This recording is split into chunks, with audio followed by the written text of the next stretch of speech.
The fluorescent hum never stops in the emergency room. White walls reflect cold light across polished floors, sterile and unforgiving. The air smells of disinfectant and coffee gone stale. St. Catherine's Emergency Department on a Wednesday morning carries the peculiar tension of a place waiting for disaster. The kind of quiet that breeds carelessness in some and vigilance in others. Dr. Maya Reeves stands at the supply cart outside Trauma Bay 3, restocking with the methodical precision of someone who's done this 1,000 times before, in places far worse than this. Her hands move without hesitation. Gauze packs arranged by size, chest seals positioned for 2-second access, tourniquets placed within arm's reach.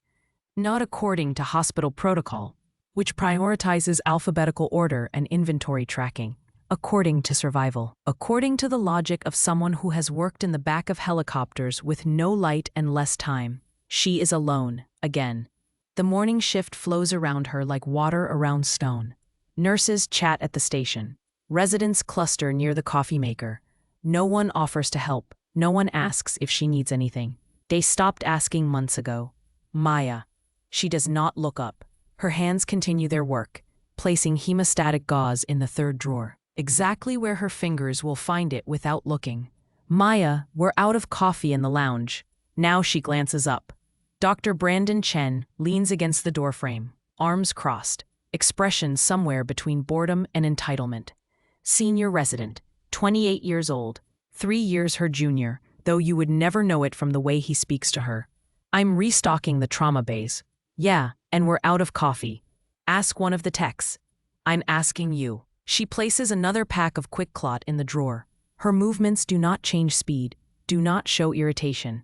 I'm a physician, Brandon, not your assistant. He laughs, short, sharp, dismissive. You're a physician who freezes during codes and can't handle a full patient load. Coffee duty sounds about right for your skill level. She closes the drawer, turns to face him fully. Her eyes are dark brown, almost black in this light. They do not blink as often as they should. Her skin carries a tan that does not match Seattle's gray skies, the kind that comes from years under a harsher sun. A thin scar traces the line of her jaw, too straight and too pale to be anything but deliberate violence, long healed. Is there something else you need, Dr. Chen? He holds her gaze for a moment, then shrugs. Just the coffee. He walks away. She returns to the cart. Her hands are steady. They are always steady during the day. It is only at night, alone in her apartment, that they remember how to shake. 2 hours pass. The ER maintains its low hum. A laceration in Bay 2. A possible appendicitis waiting for CT. An elderly man with pneumonia being admitted upstairs. Nothing that requires her particular set of skills. Nothing that lets her prove she is more than what they think she is. Then the radio crackles. St. Catherine's, this is Medic Seddon. Inbound with a 24-year-old male, motor vehicle collision, rollover, unrestrained driver. GCS 10, vitals currently stable but patient is confused.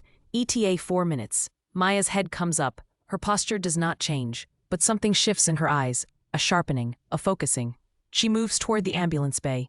Dr. Chen is already there, snapping on gloves, projecting confidence to the nurses gathering nearby. Trauma 2, he says. Let's get a CT and make sure we're not missing anything. The doors burst open. Paramedics wheel in a young man, blood streaking his face from a scalp laceration, eyes open but unfocused.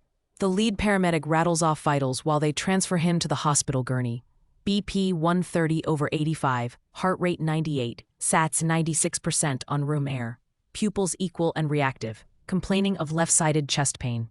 Trauma 2, Chen repeats, moving toward the patient. Wait. Maya's voice cuts through the controlled chaos, quiet but absolute. Chen turns. Excuse me? She's already moving closer. Her eyes tracing the patient's neck, his chest, the way his breathing catches slightly on the left side. She does not touch him yet, does not need to. He's compensating. He's stable. He's compensating, she repeats, and now her hand hovers over the left side of his chest. Look at his accessory muscle use. Decreased breath sounds on the left. Trachea's deviated 2 millimeters to the right. Chen glances at the monitor. His SATs are 96%. For now, she steps closer. Her voice drops, but every person in the room hears it. You have maybe 8 minutes before that tension pneumothorax decompensates and he codes. Needle decompression, now. Chen's jaw tightens. You want me to needle a stable patient based on a hunch? I want you to not kill him because you're too proud to listen. Silence. The nurse looks between them. The paramedic shifts his weight, uncertain. Chen exhales through his nose. Fine, but if you're wrong, this goes in your file. I'm not wrong. She is not wrong. 4 minutes later, after Chen performs the needle decompression and a hiss of trapped air releases from the patient's chest, the monitor shows SATs climbing to 99%. Blood pressure stabilizes. Breathing eases. Chen strips off his gloves without a word and walks out of the trauma bay. No acknowledgement, no thank you. The nurse, older and sharper than most, catches Maya's eye. How did you see that? Maya does not answer. She turns back to her tablet, updating the chart, but her hand trembles once. Just once. She closes her fingers into a fist until it stops. On her left wrist, mostly hidden by her sleeve, a tattoo shows in the gap. Faded but unmistakable to those who know what to look for. Green, black, red, 18 Delta, Special Forces medic. She pulls her sleeve down and walks away. In her locker, beneath her stethoscope and a protein bar she will not eat, sits a small battered notebook. Brown leather, worn at the edges. She never opens it at work. She does not need to. She already knows every name written inside. Maya. Inside, Maya stands in the supply closet on the second floor, counting chest seals. 8 on the shelf. She pulls 2 more from the back stock, arranging them in a row. 10 total. Enough for a mass casualty incident. Enough for the kind of day when everything goes wrong at once. And the only thing between life and death is preparation. Enough for Kandahar. Her hand pauses mid-reach. The fluorescent light flickers once. The hum of the ventilation system fades into something deeper, rhythmic. Her breath catches. Rotors. Dust in her mouth, gritty and thick. Reeves, I need pressure on that femoral. He's coing, we're losing him. Stay with me, stay with me. She blinks. The supply closet, white shelves. The smell of sterile plastic packaging, Seattle. Not Afghanistan. Her fingers grip the edge of the shelf. Knuckles white. She forces air into her lungs. 4 counts in. Hold. 4 counts out. The door opens behind her. You good? Maya turns. Sam Ortiz stands in the doorway. Scrubs faded from too many washes. Eyes sharp in a way that comes from 2 decades in emergency nursing. She is 53. Gray fretting through black hair she keeps tied back. And she does not ask questions unless she already knows she will not like the answer. Yeah. Sam studies her for a moment too long. You do that a lot. Do what? Organize like you're prepping for war. Maya's expression does not change. I like things ready. Most people just restock what's empty. I'm not most people. Sam nods slowly. Her eyes flick down to Maya's wrist, where the sleeve is ridden up just enough to show the edge of the tattoo. Green and black against brown skin. Sam does not say anything, but her face shifts, recognition without understanding. No, Sam says quietly. You're not. She leaves without pressing further. Maya exhales and finishes stocking the shelf. That afternoon, the ER receives a transfer from a community clinic. 22-year-old male, diabetic ketoacidosis, blood sugar over 600, altered mental status. He arrives seizing, body rigid, eyes rolled back. Dr. Chen takes the case. Maya watches from the hallway, charting on a tablet, but her attention is split. She sees Chen order the insulin drip, sees him push saline wide open, sees him focused on his phone while the monitor alarms climb in pitch. She glances at the screen. Potassium 2.9 and dropping. Her jaw tightens. Chen is flushing the patient's electrolytes into dangerous territory, too focused on the protocol checklist to see what is happening in real time. The patient's heart rhythm is already showing the early signs of hypokalemia. Flattened T waves, prolonged QT interval. She should not intervene, it is not her case. She has already been written up twice this month for overstepping. But the monitor is alarming, and Chen is still looking at his phone. She steps into the room. Stop the saline. Chen looks up, irritation flashing across his face. What? Stop it. Now. His potassium is 2.9 and dropping. You're flushing him into a fatal arrhythmia. I'm following the DKA protocol. You're following a flowchart. That's not the same thing. She moves to the IV line, twists the roller clamp closed, and reaches for the crash cart. Her hands find the potassium chloride without looking. Check the dose in 2 seconds and spike the bag into the secondary line. Chen stares. How did you? Because I've done this in the back of a helicopter with no power and a blood pressure of 60 systolic, she says flatly. So maybe trust me. She adjusts the drip rate, watches the monitor, and steps back. The patient's rhythm stabilizes. The seizing stops, his eyes flutter. Chen strips off his gloves and walks out without a word. The nurse at the bedside, a younger woman named Jess, looks at Maya with something close to awe. That was incredible. Maya shakes her head. That was basic medicine. Not the way you did it. Maya does not respond. She updates the chart and leaves. Sam is waiting in the hallway.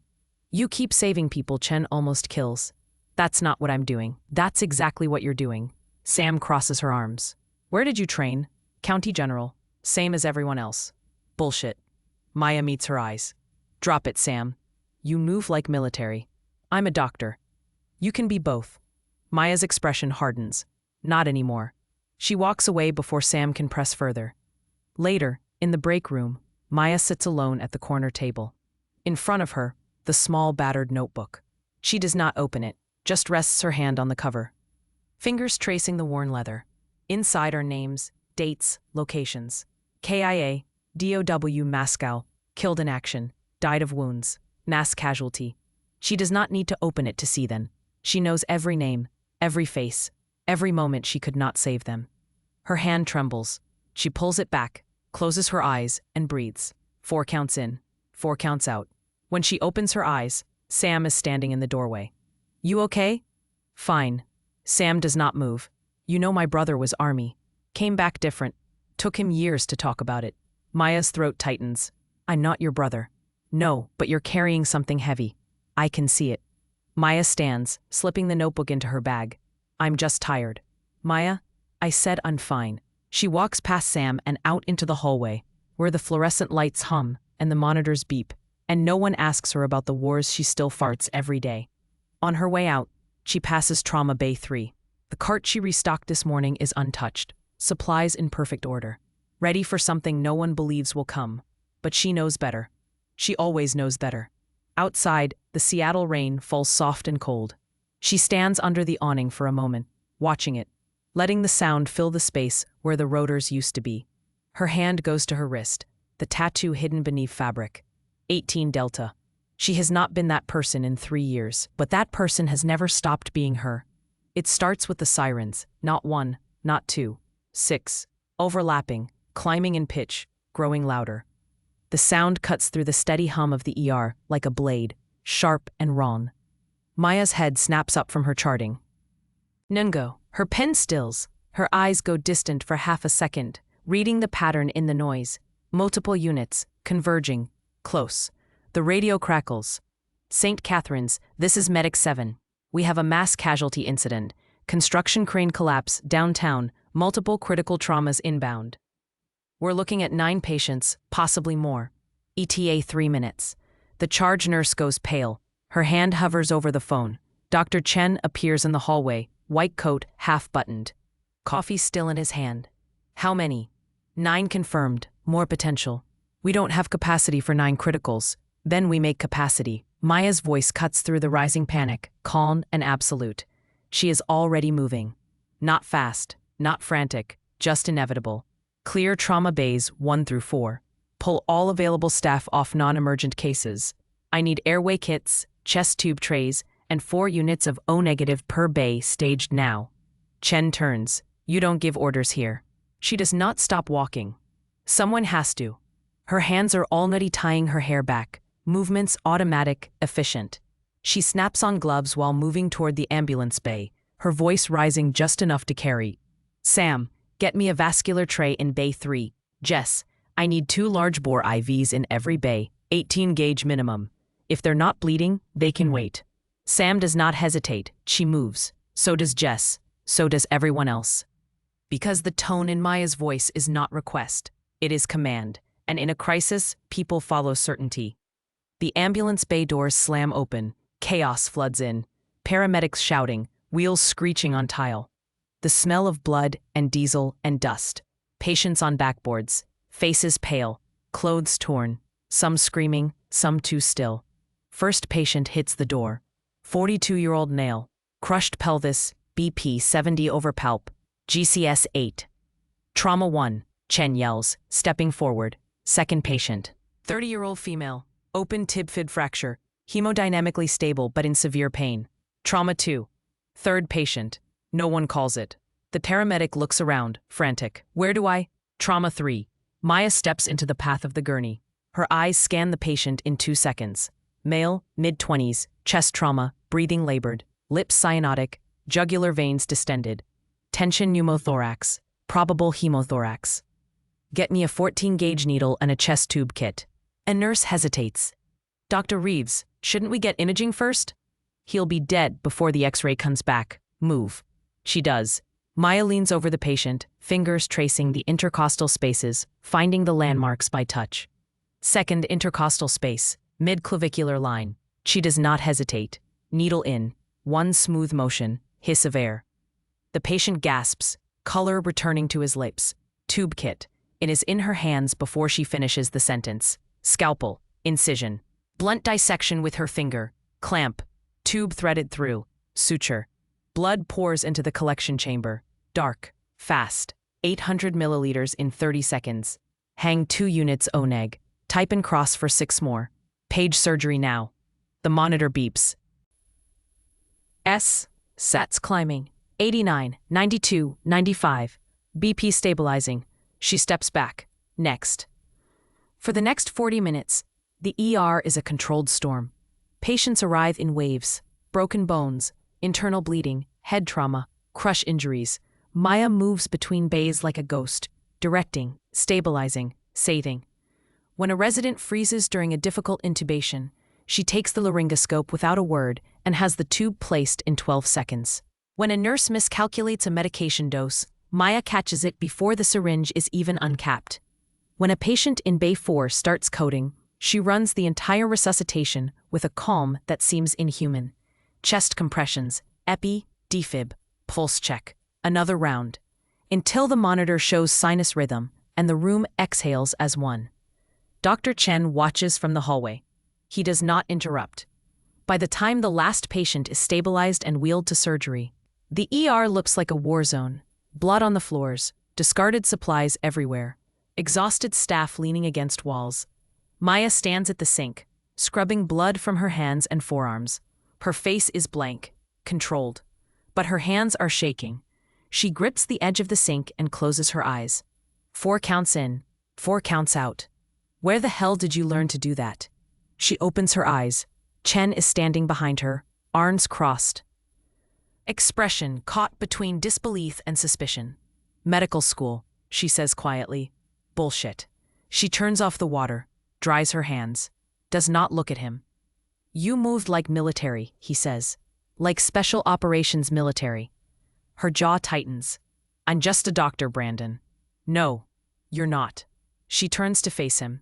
Her eyes are cold now, hard in a way he has never seen before. Drop it.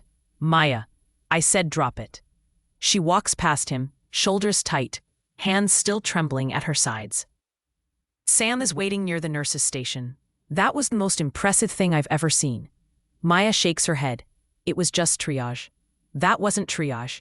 That was something else. Maya stops, looks at her. Don't, she says quietly. Tweeze. Sam nods slowly. Okay. But her eyes say she already knows. Later, in the locker room, Maya sits on the bench, staring at her hands. They are clean now. But she can still feel the blood, still see the faces. Not from today, from years ago. From the ones she could not save. She pulls the small notebook from her bag, opens it.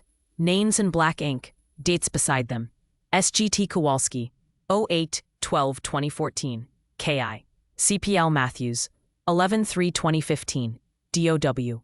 PSC Daniels, 03-14-2016, DOW. She closes the book, puts it back in her bag, and sits in silence until her hands stop shaking. The man is waiting outside Trauma Bay 3.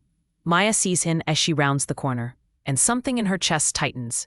He stands with his back straight, hands clasped in front of him, shoulders square. Mid-40s, buzz cut grown out just enough to lose its military sharpness. Tan that does not come from weekends at the beach. Scars on his knuckles that match the ones hidden under her sleeves. He is waiting for her. She knows it before he even turns. So, you saved my brother. Maya stops 3 feet away. Professional distance, safe distance. It was a team effort. No, his voice is firm but respectful. It was you. She nods once, keeping her face neutral. He's stable now. Surgery will be down in about 20 minutes to take him up. You should be able to see him after. She turns to leave. Reeves. She freezes, not Dr. Reeves. Not Maya. Reeves. The way it is said in the field. The way it is barked over comms when there is no time for rank or formality. The way it is written on casualty reports and mission debriefs. She turns slowly. The man's eyes have changed. Sharper now, recognizing. 18th Delta? Her throat tightens. Her hands clench at her sides. I think you have me confused with someone else. No, I don't. He steps closer. Not threatening, just certain. I was 18 Bravo, 3rd Group, Jalalabad, 2015. I watched you work a Mascal after an IED hit a convoy outside the wire. Her breath catches. You're mistaken. You put a chest tube in a guy with no pulse. He continues, voice low but insistent. Bought enough time for the surgeon to crack his chest in the bird. He lived because of you. Her jaw tightens. That wasn't me. It was. His eyes do not leave hers. You were the only woman on the trauma team. I remember because you didn't even flinch when the mortars started coming in. Silence. The hallway feels smaller now. The fluorescent lights too bright. The hum of the hospital too loud. She can feel eyes on her. Sam at the nurse's station, pretending not to listen. A resident passing by, slowing his steps. An orderly stopping to check his phone, but watching from the corner of his eye. I'm just a doctor, Maya says quietly. You're Doc Reeves, the man says, and you saved my life too. You just don't remember. Her eyes meet his. For the first time, she does not deny it. She just turns and walks away. Her hands shake as she moves down the hallway. She shoves them into her pockets, keeps her pace steady, does not run even though every instinct tells her to. Behind her, she hears the man's voice, quieter now, speaking to someone else. That's her, unsure of it. Within an hour, the whisper begins to spread. She might be military. Someone said special forces, combat medic. No wonder she moves like that. No wonder she doesn't talk about her past. By the end of her shift, 3 people have tried to Google her name. Nothing comes up. No service records. No photos. No news articles. That makes it worse. Because the absence of information is its own kind of confirmation. Dr. Chen corners her in the medication room. She is restocking her pockets with saline flushes and alcohol pads, movements automatic, trying to stay busy enough that no one asks questions. Is it true? She does not look up. Is what true? Were you special forces? I'm a civilian physician, Brandon. That's not an answer. She closes the drawer harder than necessary. It's the only answer you're getting. Maya, don't. Her voice is raw now, fraying at the edges. Don't dig, don't ask, don't make me into something. Something I'm not.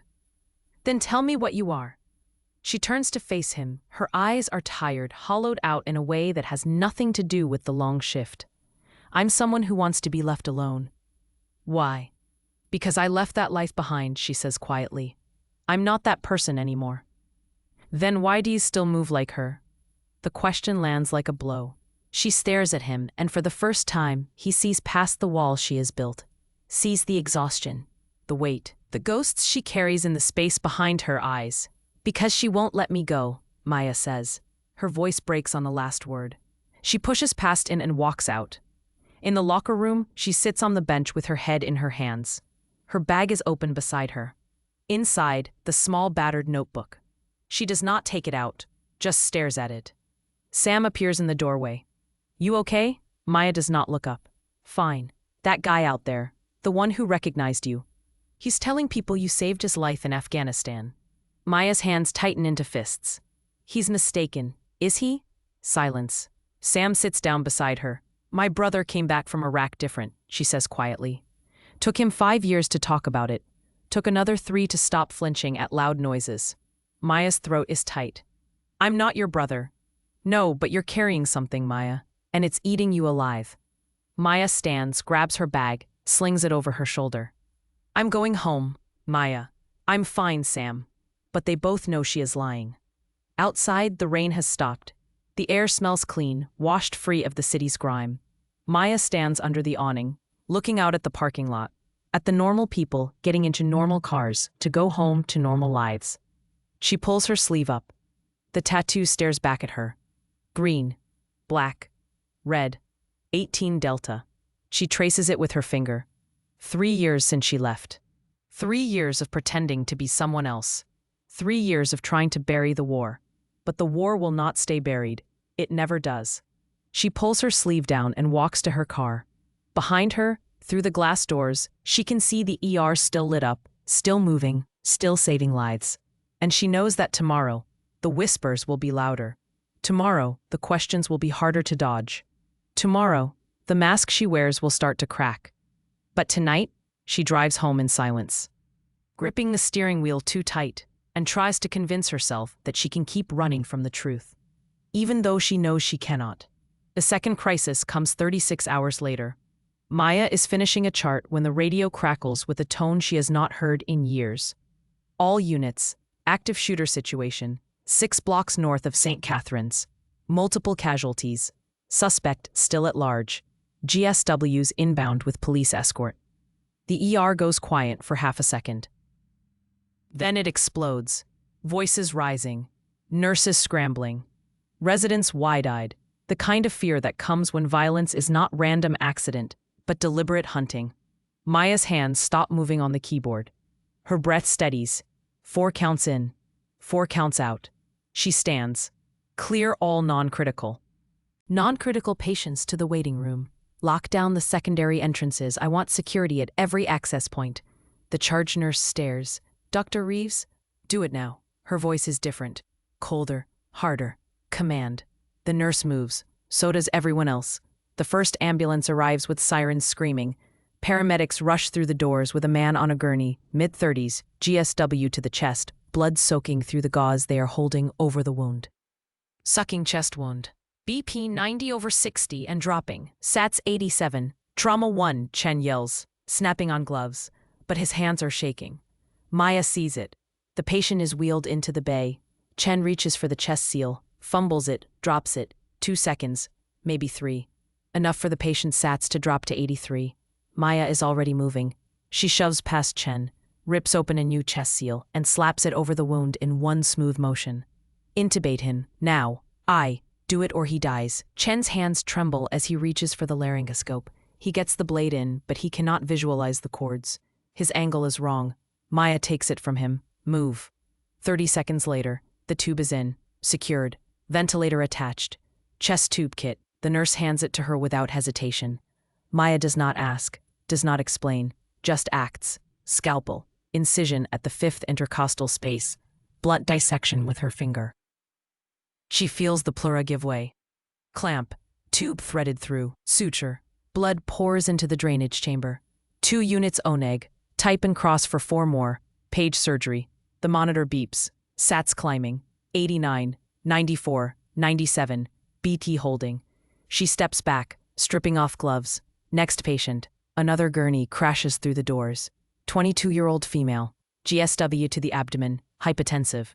Trauma 2, Maya says, not asks, says. She moves like water, fast but controlled. No wasted motion. The ER has shifted around her without anyone noticing. She is not asking for help anymore. She is directing. And people are following. Because in chaos, competence is gravity.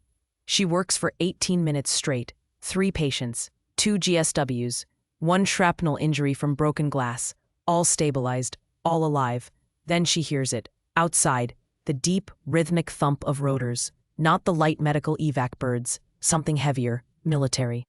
The sound grows louder, closer, and the walls seem to vibrate with it. Everyone stops. The main entrance doors open. Not the ambulance bay, the front. 6 men walk in, fatigues, plate carriers, rifles slung low but visible, boots striking tile in perfect rhythm. The lead man is older, maybe 55, graying beard, weathered face, the kind of presence that does not need to be announced. Colonel. He scans the room once, eyes sharp and assessing. Then they lock on Maya. Doc Reeves. Her spine goes rigid. Every eye in the ER turns toward her. She does not move. Colonel. He walks toward her, boots echoing in the sudden silence. We need you. I'm out. No one's ever out. Dr. Chen steps forward, confusion and anger mixing. Gone his face. Excuse me, this is a hospital. You can't just walk in here with weapons. The colonel does not even glance at him. Doc, We have a situation 12 miles north. Civilian caught in crossfire. 16 years old. GSW to the upper chest. Local trauma center doesn't have the capability. We need a surgical team mobile. You're in. I told you, I'm out. And I'm telling you, you're recalled. Her jaw clenches. Under what authority? He pulls a tablet from his vest and hands it to her. On the screen, Department of Defense authorization. Her name. Her rank. Captain Maya Reeves, United States Army Reserve, 18 Delta. Status. Active. Her hands tremble as she holds it. I didn't re-up. You signed delayed recall when you left active duty. It's automatic in cases of national emergency or critical need. This isn't. A 16-year-old kid is bleeding out 12 miles from here because he was in the wrong coffee shop at the wrong time, the colonel says, voice low but absolute. Local hospital can't handle it. We can't get him to a level 1 in time. You're the closest thing we have to a forward surgical team. Her breath comes faster now. I can't. You can. I won't. He leans in, voice dropping so only she can hear.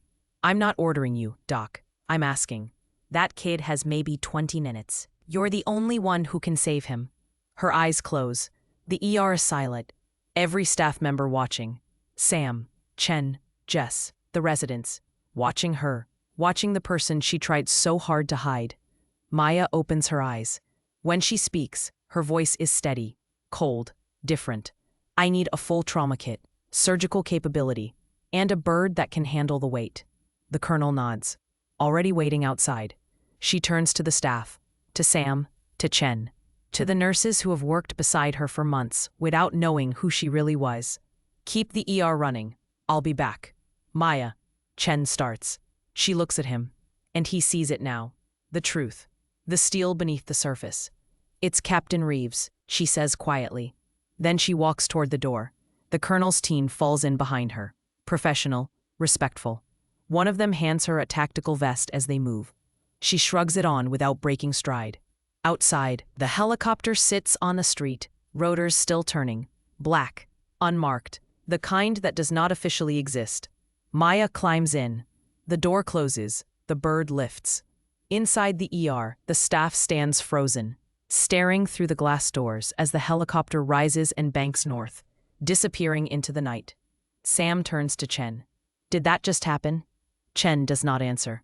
He is staring at the space where Maya stood, replaying every moment of the last 6 months in his mind. Every time she moved too fast. Every time she saw things no one else did. Every time she saved a life with the kind of precision that does not come from textbooks. She was Special Forces, he says quietly. Sam nods. Yeah, she was. The helicopter climbs fast and sharp, pressing Maya into her seat. She sits between 2 operators, hands already moving through the trauma kit they handed her. Gloves. Fez, scalpels, hemostatic gauze, chest tube kit, vascular clamps, everything exactly where her fingers expect it to be. Muscle memory. The colonel sits across from her, watching. You look good, Doc. She does not look up. Her hands continue their work, checking supplies, organizing by priority. Don't. 3 years is a long time. Most people don't come back from it as clean as you did. I didn't come back clean. Her voice is flat, final. Silence for a moment. Just the rotors and the rush of air. He leans forward. Kandahar wasn't your fault. Her hands stop, just for a second. Then resume, faster now, almost angry. You don't know what happened in Kandahar. I read the after-action report. Reports don't tell you shit, Colonel. She zips the kit closed, harder than necessary. 3 men died on my table that day. Not in a firefight, not from an IED, on my table. Because I couldn't work fast enough. You saved 11 others. Doesn't matter. It does. Not to the ones who didn't make it. Her voice cracks on the last word. She stops, breathes, 4 counts in, 4 counts out. When she speaks again, it is quieter, steadier. I came home because I couldn't carry them anymore. I thought if I worked in a clean ER with real equipment and no mortars, maybe I could forget. Did you? She looks at him. Her eyes are hard, tired. No. The colonel nods slowly. That's why you're still the best, Doc. Because I'm broken? Because you remember. Because you care enough that it still hurts. She looks away, out the window, at the city lights sliding past below. I don't want to go back to that. You're not going back. You're moving forward. There's a difference. She does not answer. The helicopter descends. They land in a secured federal building parking lot. Concrete barriers, armed perimeter, floodlights cutting through the dark. Maya is escorted through 3 checkpoints, each one manned by operators who nod at her with a respect she has not seen in 3 years. Then into a reinforced room, hastily converted into a trauma bay. The kid is on the table, 16, pale, eyes half open, glassy with shock, blood soaking through the gauze packed over his left upper chest. 2 paramedics stand nearby, hands shaking, faces pale. "We can't stop the bleeding." Maya steps forward, her eyes scan, entry wound just below the clavicle. No exit wound visible from this angle. Probable subclavian artery injury. Maybe worse. She does not ask permission, just moves. "I need vascular clamps, 4O-proline suture, and 2 units of O-negative, now." One of the colonel's men is already pulling supplies from a pack. She does not wait for everything to arrive. Gloves on, scalpel in hand. She cuts away the gauze, exposing the wound. Blood wells up immediately, dark and fast. Subclavian artery, torn but not severed. Clamp. It is in her hand before she finishes the word. She visualizes the anatomy in her mind. Isolates the vessel. Clamps above and below the injury. The bleeding slows. Suture. Her hands move with a precision that looks almost mechanical. Needle through. Ugh, tissue. Tie. Cut. Again. Again. No hesitation. No second guessing. Just the quiet focus of someone who has done this 100 times under worse conditions. 12 minutes. She releases the clamps. Checks for leaks. None. Blood flow restored. The kid's BP starts to climb. Sats rising. She sutures the skin closed, applies a clean dressing, and steps back. The room exhales. The paramedics stare. The colonel is standing in the doorway. "Still got it, Doc." She strips off her gloves, hands trembling now that the adrenaline is fading. He needs a real hospital. Vascular surgery follow-up within 24 hours. Transports inbound. He'll be at Harborview in 15 minutes. She nods, then walks past him, out into the hallway, legs suddenly unsteady. She makes it to the outside door before her knees give out. She sits on the curb, head in her hands, breathing hard.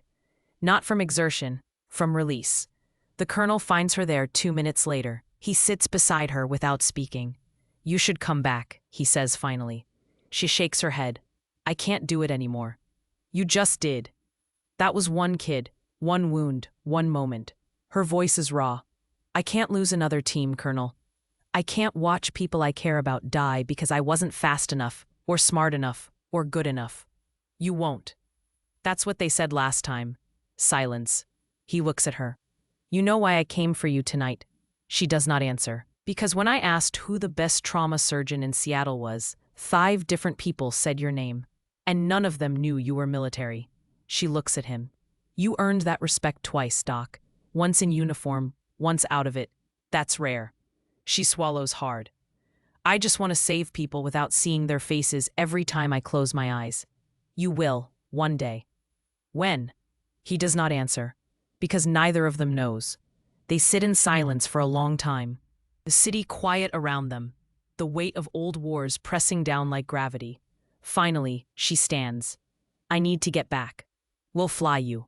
"No." She shakes her head. "I'll take a car. I need the time." He nods. Before she leaves, he puts a hand on her shoulder. "You did good tonight, Captain." She meets his eyes. "I'm not a captain anymore." "You'll always be a captain, Doc, whether you wear the uniform or not." She does not respond, just walks toward the waiting car, shoulders heavy, hands still shaking, the ghost of the 16-year-old kid's blood still under her nails. Inside the car, she pulls out her phone, stares at it for a long moment, then opens her contacts and scrolls to a name she has not looked at in 3 years. SGT Kowalski's sister. She does not call, just looks at the name, then closes the phone and leans her head against the window. The city slides past in silence, and for the first time in 3 years, she lets herself cry. When Maya walks back into St. Catherine's ER, it is 2 in the morning. The night shift is quiet but awake. Word has already spread. Sam stands at the nurse's station. Dr. Chen sits in the break room, staring at his phone. Jess hovers, is near the supply closet. A resident pretends to chart but keeps glancing toward the entrance. They all turn when the doors open. Maya looks the same, scrubs, hair tied back, face composed. But she moves differently now. The weight has shifted, heavier in some ways, lighter in others. Sam is the first to speak. "You're back." Maya nods, sets her bag down on the counter. "How's the kid, the 16-year-old? "Stable, en route to Harborview. He'll make it." "And you?" Maya pauses, looks at her. "I don't know yet." Sam steps around the desk, arms crossed, eyes sharp but not unkind. "We Googled you while you were gone."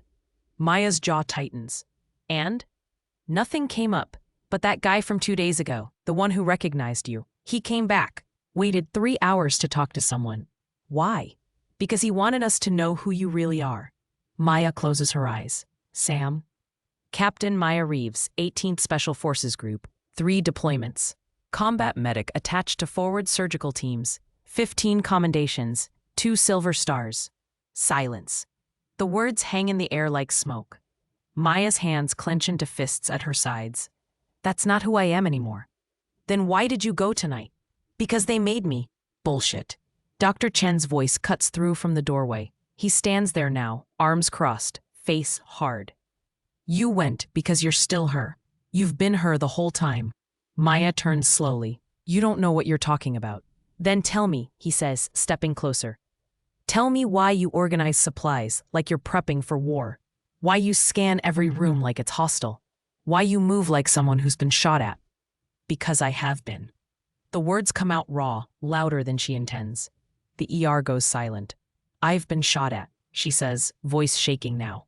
"Mortared. Blown up twice. I've done chest tubes in the back of a helicopter with no power and no blood to give. I've held men together with my bare hands while they bled out because we ran out of gauze." Her breath hitches. "I've lost count of how many people died on my table. How many faces I still see when I try to sleep.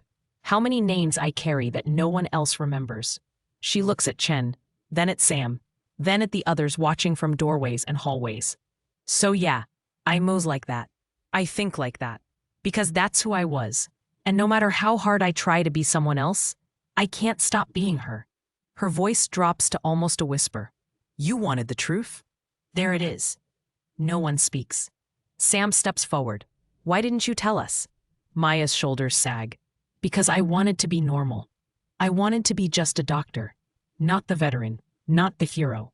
Not the one everyone looks at differently." She swallows hard. "Just someone who helps people, without carrying ghosts."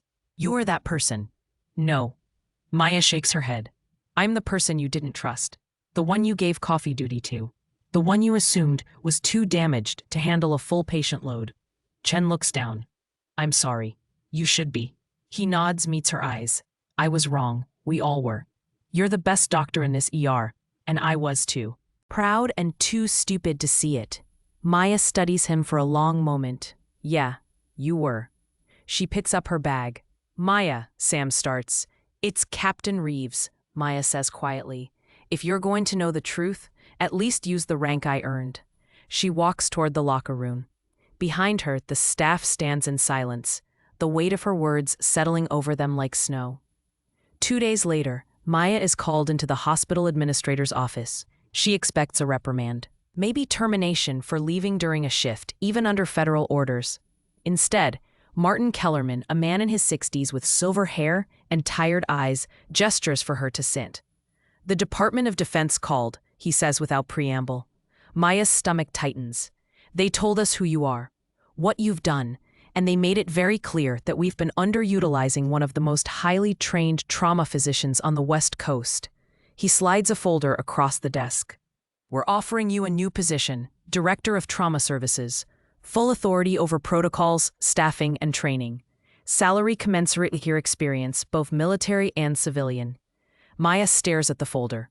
"Why now?" "Because we need someone who can handle the impossible," Kellerman says. "And apparently you've been doing that quietly for months while we treated you like an intern." He leans forward. "You don't have to hide anymore, Captain." She opens the folder. Reads the contract. The title, Dr. Maya Reeves, MD, Director of Trauma Services. Her hands tremble slightly.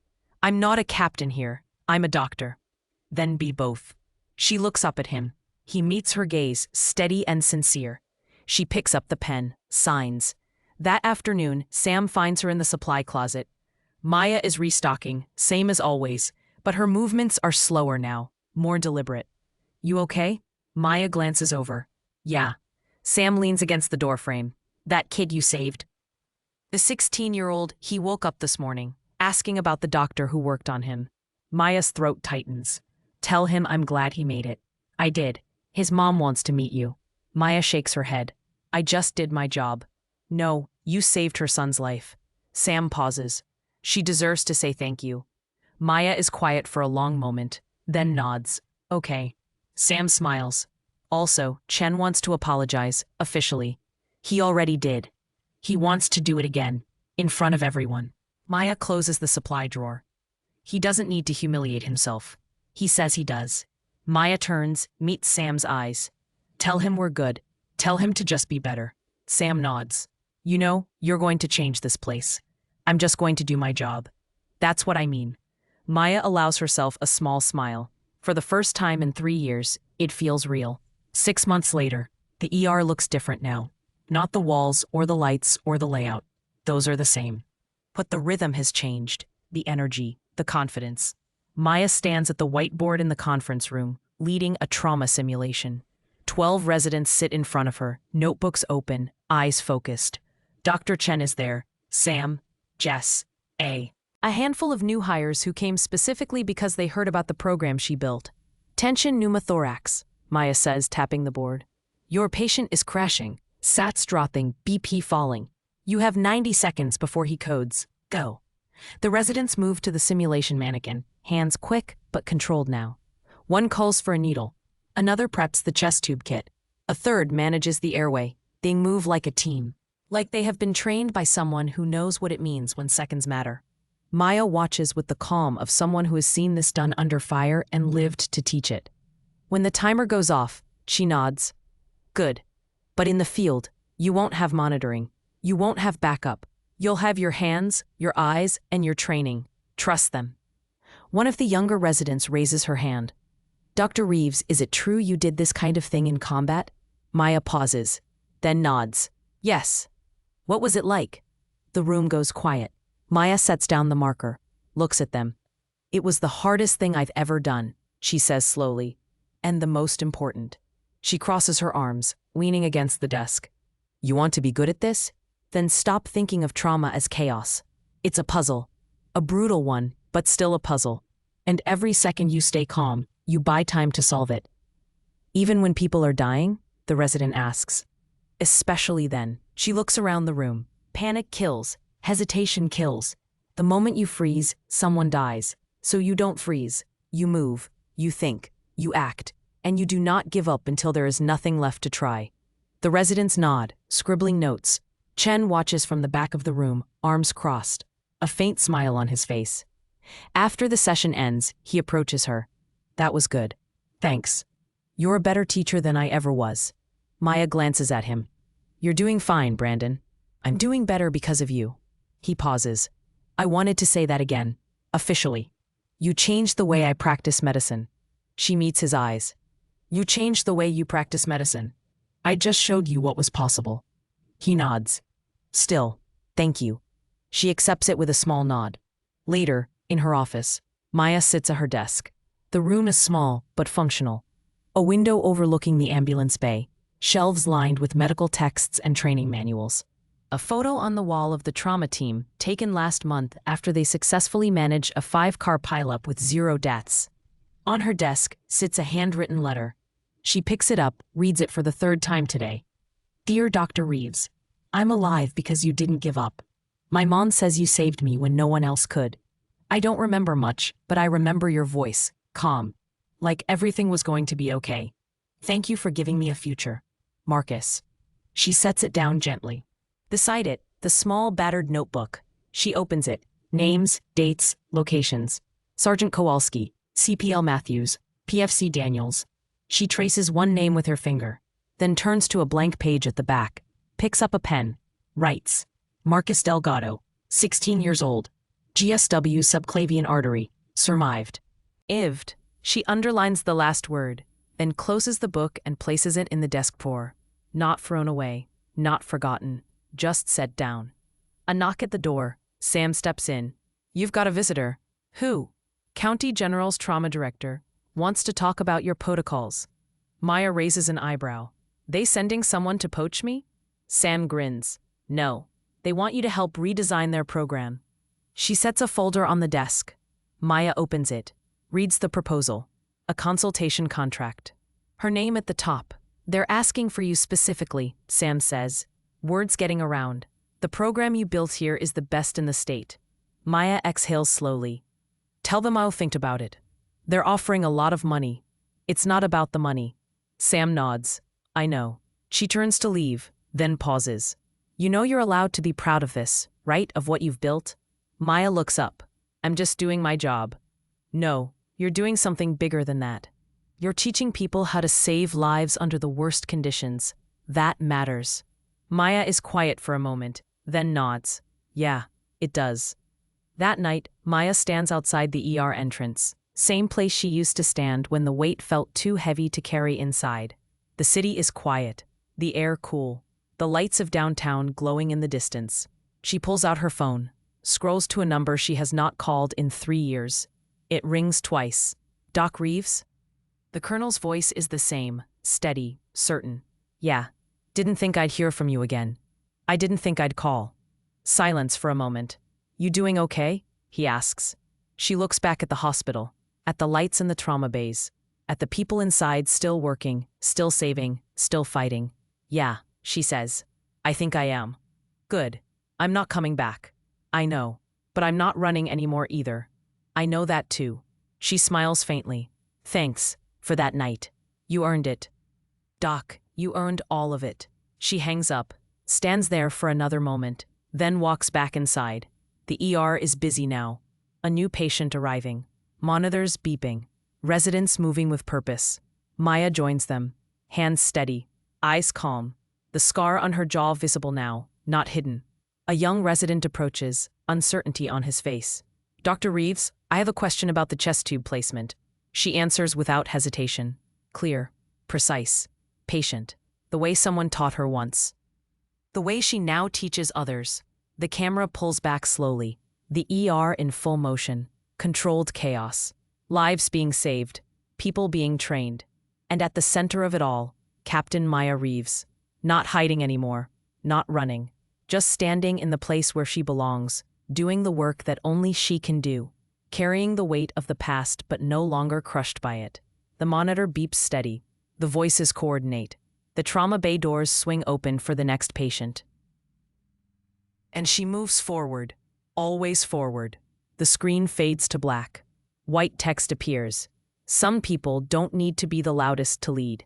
They just need to refuse to quit when everyone else does. Fade out. End.